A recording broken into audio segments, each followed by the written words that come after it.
And now, ladies and gentlemen, Put your thumbs up and say it's Tickety Boo. Tickety Boo. Tickety Boo, Tickety Boo, everything's Tickety Boo. Tickety Boo, son. Tickety Boo. Tickety Boo. Welcome to Tickety Boo. Today we're talking about something we all need to hear. Trusting your inner knowing. That little voice that says, yes, you can. We'll explore how to dream big, take action, and most importantly, stop getting in your own way. If you've ever felt stuck or doubted yourself, this is the episode to remind you that if you can dream it, you can do it. So let's dive in and get inspired to take that next step. Welcome to another episode of Tickety Boo. I'm here with Ian and Iona, and today we're going to be talking about, have you ever had one of those moments in your life where your gut, your intuition, your knowing is telling you that something needs to change, you need a course correction, and maybe you've ignored it and it's been at your detriment, or you followed it and it's actually worked out to be part of your inner knowing and it's took you on the right path. So, can you guys think of a time, I know I can, where you've ignored that little voice on the inside telling you something and it's bitten you in the bum? Yeah, I think the running joke is always...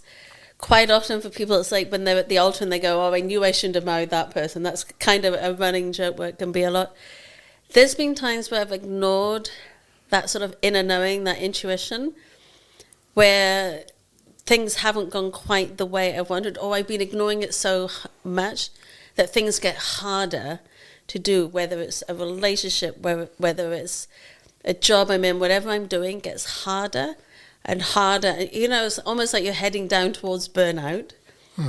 Whereas the opposite is like when I've listened to that inner knowing, it's like it's been so simple, and it's when you're in that state of flow and like life goes easy. You know, it can still be like hard work, but I mean, I've got really light-hearted ones. There was a time when I was in my 20s and we were on a train, and I don't speak Italian. We were in Italy. We were on a big family holiday, and I just had this inner knowing that we were on the wrong train, going in the wrong direction. I had no idea how, and I was completely fine. My entire family trusted me. We all got off the train. And then from then on in, they joked, oh, do you have that funny feeling? And it kind of became a running joke. But we hear, I think, big corporations, people running companies, a lot of people are doing it from that gut instinct, you know, whether we want to call it intuition, inner knowing, or just that gut instinct, they just know. But yeah, I've made so many good decisions by listening to my intuition, my inner knowing, and I've ignored it at my peril. What about you, Ian? Yeah, I think there's been plenty of times I've thought I'd known better, whether it's walking into a situation, just like growing up as we did, there was plenty of situations I walked into and thought, oh, there was something inside me that says, don't go in there, it's not a good idea, or don't buy this car, but I liked it because it was shiny, and yeah, often it has come back and bit me on the bum. There was just something in there that said, don't do it. I think we can all recall moments in life where maybe we've met somebody for the first time and something just feels off. Yeah. You couldn't quite put your finger on it. There's no real tangible reason. Or we've gone to a place, it could be a pub or somewhere, and something just doesn't feel right, and you feel like you don't want to be there, but you're not quite sure why. And it's like the intuition is just that very quiet voice inside your head. It's not shouting at you, it's not screaming at you, it's just gently telling you something. And I think that's why sometimes we tend to ignore our intuition, because it is that soft voice inside of our head where our anxiety is like screaming at you, isn't it? And I think sometimes that's why we maybe ignore our intuition. Well, I don't think it's something we should ignore. I mean, I look at intuition in two different ways. One's a bit sort of away with the fairies, as you know. Spiritual, maybe. Yes, I'm very much into that. But the other side is, it's sort of subtle cues that are just happening. They're very subtle, which is why, and it's your subconscious just telling you something subtly. Just not that could be experience. Well, it would be experience, knowledge, all that's in there that your conscious mind isn't picking up on, but your subconscious mind is just giving you a little flick in the right direction. It's like your body knows first, doesn't it? Yeah. Yes. Before you even know, your body just knows. Yeah. Well, I wonder if some of that intuition is picking up on energy, things you're not hearing. I don't know. It's strange, but how many times have we maybe walked into a bar and we thought, "Oh, this feels a bit hostile in there." Nothing's actually happening, But you can pick up tell. on the energy. But we can, I mean, we could almost go down like the whole conversation of like the heart coherence. You sense what's happening around you. And also, and I love my numbers, we have more neurons going from our stomach to our brain than we do up our spine. Like we have like 100 million neurons like firing up from our stomach, which is the second brain. The stomach is the second brain. So like we just know stuff.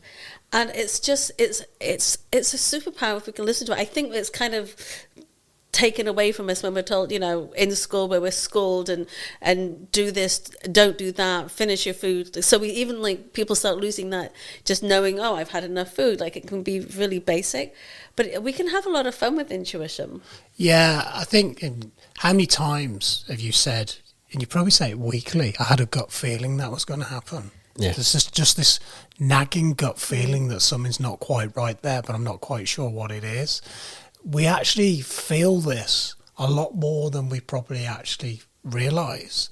And it is this inner knowing that we're referring to, that a situation, a person, there's nothing tangible, nothing you can kind of go, yeah, I can really hang my hat on that, I can see it. It's just this feeling that just comes in. I was even having this conversation with someone this morning where it's a business arrangement, financial arrangement that has not gone very well, but I knew I shouldn't have gotten involved in this one thing. And still here I am, like 10 months later, trying to resolve this. It's ridiculous. But I also knew all along, I was like, I knew I shouldn't have done it, but I did it anyway. But I've had other ones where you've just there's been this underlying opportunity. So, as you know, I've written a bunch of books. My first book, I didn't know I wanted to write books until I found out that was the secret, the dream I always had. I wrote my mum a letter from Hawaii back when I was 21, which I only found in her belongings when I was going through her paperwork the month that I'd signed my first book contract. Literally, I'd found it, and it's like there for the first time in my life, I saw this, it was brand new information for me, but I'd written a letter saying, I don't know what I want to do with my life, but I think I'd like to write one day. And here I was signing on the dotted line. Anyway, jump forward a year later, I'm in Hawaii again, and actually I'm signing off on the layout of the book. And it just so happened when I got home, it was the date. It was November 22nd, many years ago. And it was the same date that I'd written that letter to my mum. Wow. So do we think that our gut knows better than we do? Yeah. Do you think our logic and our reasoning, because that's what our brain does, isn't it?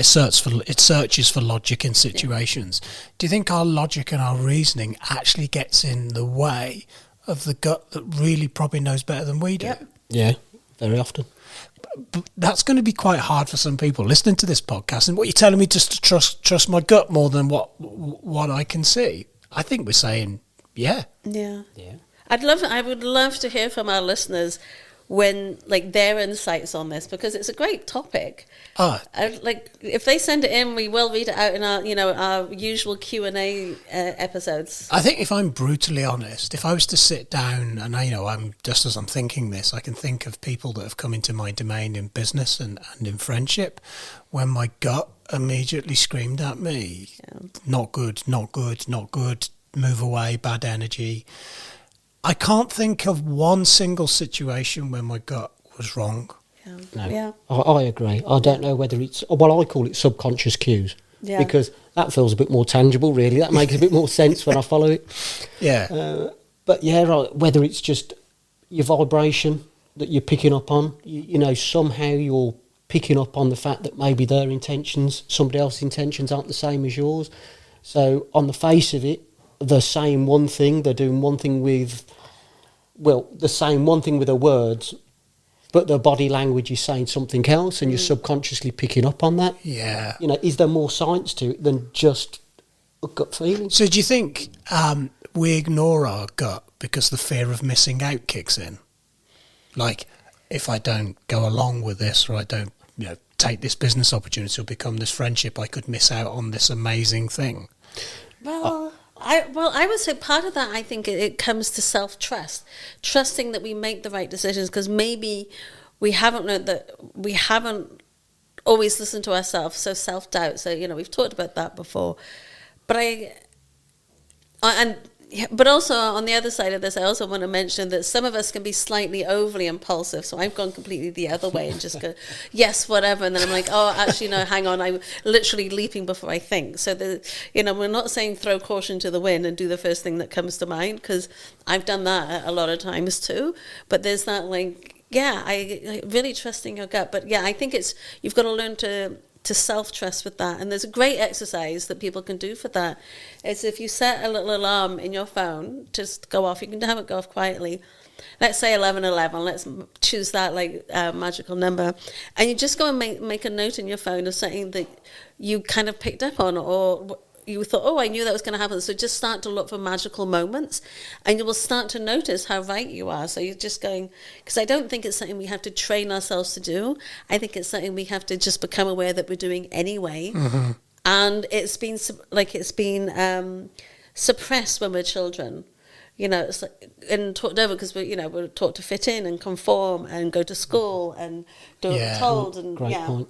I think this sort of societal expectation is we look for the external validation, which means we tend to ignore the inner knowing. Or just maybe justification. To listen to your gut instinct, it takes courage. Because your conscious mind is always trying to overrule it with logic and reason. And it's probably a bit like if you're looking to buy a house, or, you're looking to rent a house, and you walk in and you just kind of know. You feel it before you see it. It feels right here. I don't know, this just feels right. Or you could have what it looks like on paper, the perfect house, and you just walk in and you're like, no, I'm just... it just doesn't feel like home. The house I'm in right now, I bought without seeing it. Oh, wow. I was on holiday on the west coast. I was on holiday on the west coast of Scotland on the island of Iona. My aunt, who now lives opposite me, she phoned me to say, hey, the house opposite's gone up for sale. So without seeing it, I negotiated, got it at valuation. In Scotland, for those of you who don't know, we have a closed bidding system. So it didn't even go to open market. And so the first time I saw it is when I got back from being on holiday and I walked into the house and I had already signed the dotted line. And were you feeling it even though you'd not been there? Was it a feeling that made you do that? Yeah, I just knew. Right. I just knew. I had, for our listeners, I had actually seen one of the neighbours' houses before, so I kind of had an idea of layout. But this house it was built in the 1930s and nothing had been done to it, so it hadn't been updated. I had a survey done, negotiated, and trusted my aunt. Yeah, and it's probably the most expensive purchase I've ever done without seeing it, but I just knew that was the house. And I'd been looking for 2 years for a house to move to from where we were living. And yeah, I just without question. And luckily, I loved it, because I'm still there 19 years later. Wow. I think my intuition was a tool that I neglected for a very, very large part of my life. I honestly do believe in the therapy room. My intuition is my biggest guide. Yes. Yeah. It's normally going, the client's sitting there telling me a story about what's going on with them and rationalising, and my gut's just trying to steer me off in a completely different direction. And it took quite a lot of practice to really dial into it and allow it to kind of guide me, because sometimes you're like, this feels like I'm going completely off pitch here now. This doesn't, fill the norm. And I have to say, it's always brought me results with clients if I let it guide me. So do you think, in some ways, intuition is a bit of a muscle? It's something we have to flex and get better at listening to? Well, look, of course, it's the same as anything else. If you don't listen to it, it will stop talking to you. Yeah. I honestly believe intuition it's huge. Yeah. I believe there's a lot of science behind it. Yeah. Again, it's just that inner knowing. It will always guide you, and it will it will allow you to get out the norm and change, and it will allow them change of direction that take you to a better place. So do we need to be able to rationalise intuition to believe it? No. No. Yeah. Takes all the fun out of it. Because for some people, I think probably, because of what we do for our work, we believe in intuition and gut a great deal. But as two young lads knocking around on the streets of Birmingham, if you said back to us that trust your intuition, we'd be like, oh, shut up. There would have been a point in life where we weren't really ready to hear that, to accept that. I think a certain amount of wisdom and grey hair allows you to go, well, no, actually this thing, whatever you want to call it, has been trying to guide me for a long time. So it's almost like, do we need to create space in our life in order for it to cut through? I think so. I think this is... Because I've also spent a lot of my time not listening to my intuition. And, you can't listen to your intuition if you're drunk or high, quite frankly, either, which is where I spent some of my misspent youth, shall we say. But I think it's creating that spaciousness, and I'm not about to tell people go and meditate on a cushion in a cave, and it's not that, but trying to find those moments of peace. It can be while you're having your coffee, but when we're not trying to think about all the things we have to do. Some people now call it, the morning routine, your morning ritual. It can be those, pockets of time you gift to yourself, where you can allow yourself to be quiet, because if we're super busy doing all the things constantly, we don't allow space for that idea to drop in. And I get my best ideas when I'm not trying to think of the thing. And it's just like, oh my God, that's like amazing. And you think, because also there's so many amazing ideas floating around. And sometimes we have people on the opposite side of the world and pre-internet would come up with the same idea and create, whether it was like an experiment in the science lab or invent the same thing. It's like intuition, the cosmic wireless. I think there's a lot of magic and energy stuff that isn't necessarily explained by the Newtonian system and way that things are, but the more we get to trust it. So we look at someone and go, oh my gosh, they're lucky, or they make so many great decisions in their business. I'm telling you, they'll be running on that self-trust, that self-belief, and just knowing their gut and trusting their gut. Yeah, I think a lot of times people will say, I don't know how I knew, I just knew. My gut was telling me. Look at Alan Sugar and different people like that. And they've just got this incredibly tuned gut instinct. And if you're going to be somebody that leads a field, a creator, an innovator, a pioneer, have you always got to wait for data, proven track record, or are people waiting on sort of your data? I think your track record, your intuition, that's what keeps you ahead of the game. Look at Richard Branson. A lot of Exactly. When you listen to some of his stories, I listened to a podcast on him. It doesn't make rational sense, some of the business decisions he made. But also, he also followed, he had fun, he went to the edge, he was always pushing those boundaries. And, I think that's where real innovation is, and where the new frontiers are, particularly now, where there's so many more opportunities, and we do have the internet, so not to get, bogged down in it and not to go look for the data, but just do the thing. There was a time where somebody had said we'd have a computer in our pocket. We would have laughed at them, but that was somebody's idea. I think all these amazing ideas, the ones that I think jump us for the most amount of progress, in not going down, the rabbit hole of social media and stuff, but a lot of the amazing things we have in the world have come from some random idea. An intuition and the things people are going to do. It's I've mentioned it a couple of times today before recording.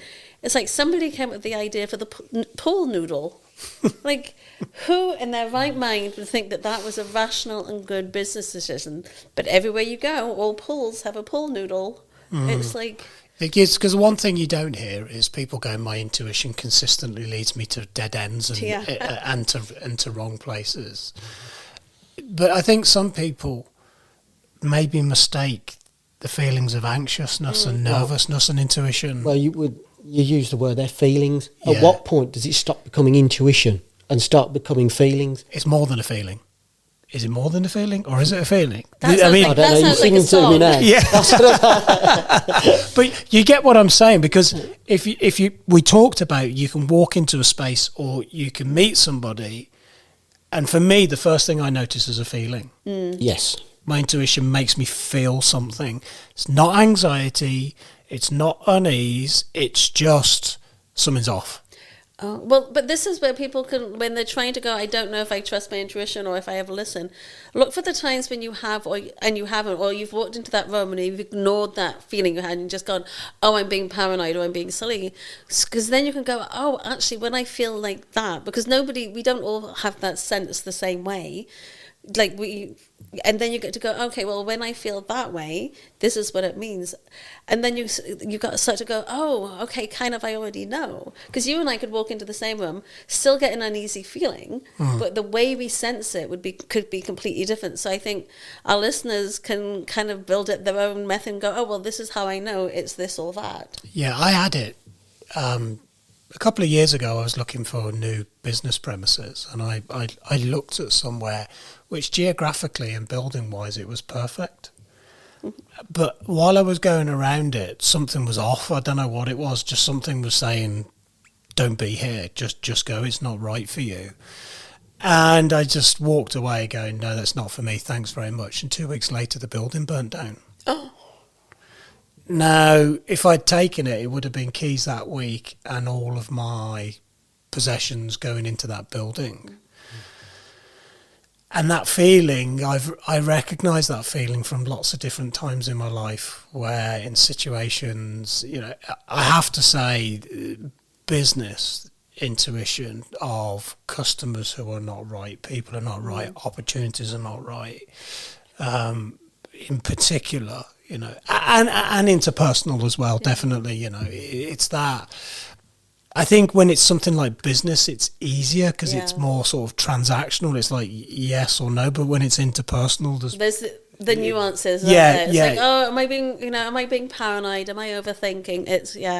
There's certain people who've had experiences where they went, I just didn't want to get on the train, or I thought I shouldn't get into this, and something's actually happened, and they're like, I don't know why, I just didn't want to do that. And there's definitely too much real world evidence to show that this is something, isn't it?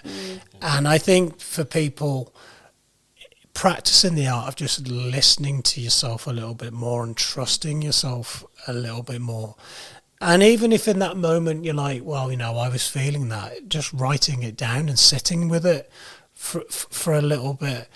But I think, practicing the art of tapping into this, whether you think it's spiritual, where it's guides or it's energy or it's whatever, or it's just your gut being a super second brain, indigestion, is that, like I said when we joked about the song title, it's more than a feeling. It's some kind of knowing without knowing.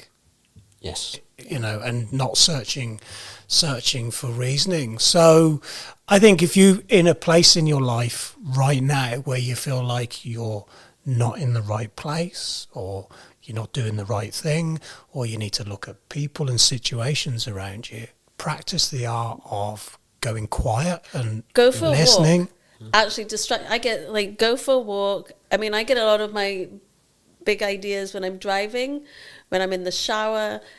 Do something that's ideally where you're not operating heavy machinery, by the way, but it's like when you're just getting on with doing something. That's by going for a walk and not listening to not listening to this podcast. No, listen to the podcast, please. But if you're doing something, so don't plug yourself in. Like, unplug yourself, get out, have that peace. Do you feel you can meet somebody and the feeling's like there, and it's like, no, something's off here. Don't be here. But I feel sometimes when my intuition's trying to tell me something, it can be quite glancing, it can come and go quite quickly, and it's almost like if I don't grab onto it, it's like those dreams, when you wake up, you're like, that was a really good dream, I want to remember it, and it's just evaporating as you're consciously recalling it. I don't know if you guys experience this, but sometimes my intuition feels like it's there and it gives me a message, and then I get wrapped up in whatever the thing and it quickly starts to dilute. It's when your mind has got a moment of quietness, your intuition can work. Yeah. But at the same time, I look at my mum and I look at Louise. Talk about mother's intuition. when they think something's wrong, wow, they stick with it. And do you know what? She's always right. always right. And some of the stuff that has been diagnosed and found, because mother's intuition would just stick with it and go, something's not right here. I can't put my finger on it, but it's not right. They stick with it and they push. And then they find something that, you know, could have been quite serious if it wasn't. You know, and that's sort of an opposite from a glancing. Yeah. So are we kind of saying then that, I mean, you know, mother's intuition, and whether it's a superpower they're born with, I don't know. It's a superpower. Same as listening through walls. But those that have got good at listening to their intuition, do you feel that they've had periods of their life where they weren't good at listening to the intuition and they've learned the hard way? Or is it just something they're just able to trust themselves a bit more than... I think it'd be really interesting to get the audience's feedback. Yeah. Like, I'm really looking forward to some of the how people let us know what's gone well and not gone. I got good at listening to my intuition because I was sick of life giving me a good ass whooping. Yeah. if you know what I mean. It's like I got better. I honed the skill of listening to my intuition in the therapy room. I wasn't as good as listening to it outside the therapy room, because in the therapy room I felt like I was searching for answers, and outside of life I was thinking logic will prevail. But actually I think flexing that muscle of allowing intuition to guide me outside of the therapy room is something I need to get better at. I'm not saying, you know, I'm not as good at it as I would like to be, and I think that does boil down to having a busy mind and giving it space to come to the surface. And I think it's a great question, you know, when you're in a new situation, when you have an opportunity, what's my gut telling me right here, right now? You know, never mind the, I'm not good enough, I don't deserve, and all of that chatter that goes on inside the mind. What is my gut saying to me in this moment? Does it feel right, you know, or does it seem off? And my advice would be, if it seems off, there's probably something in that. Needs further investigation. Definitely. Even if it's just pressing the pause button and giving yourself a bit of space to kind of look at it. Yeah, it's a cue to reevaluate that situation, that's for sure. It is, absolutely. But we are saying it's a different feeling to being anxious and agitated. Yeah, it's a different kind of feeling. It's like a subtle inner voice. Yeah, is that, like I said again, it's not this voice that's shouting at you. It's actually quite a quiet, softly spoken voice that's not massively competing for your attention, you know, like ego does. Yeah. Ego's loud, isn't it, and really wants to grab you and pull you into the moment. Intuition is much more softer spoken and a bit more gentle with you. I think it's a fantastic subject to talk about, and I think we could probably spend forever talking about it, but I would really like to hear from some of the listeners where their intuition has led them onto amazing things, or maybe it's completely diverted them from disaster in their life, and they've been proven right. We would love to hear about it. And you know, we really do hope you've enjoyed this little chat we've had about trusting your inner knowing and intuition. As always, whether you're watching on YouTube or you're listening on Spotify or Apple, please click the bell, the icon, the subscribe, because it really does help us to keep giving you constant good quality material. And thanks very much for listening. We'll catch you in the next episode. If you or someone close to you needs to access mental health support, please contact your GP, or if it's out with normal office hours, get in touch with NHS 24 on 111. Alternatively, contact the Samaritans on 116 123. All calls are free of charge from any phone. You can also find more support information on the Tickety Boo website, ticketyboopodcast.co.uk.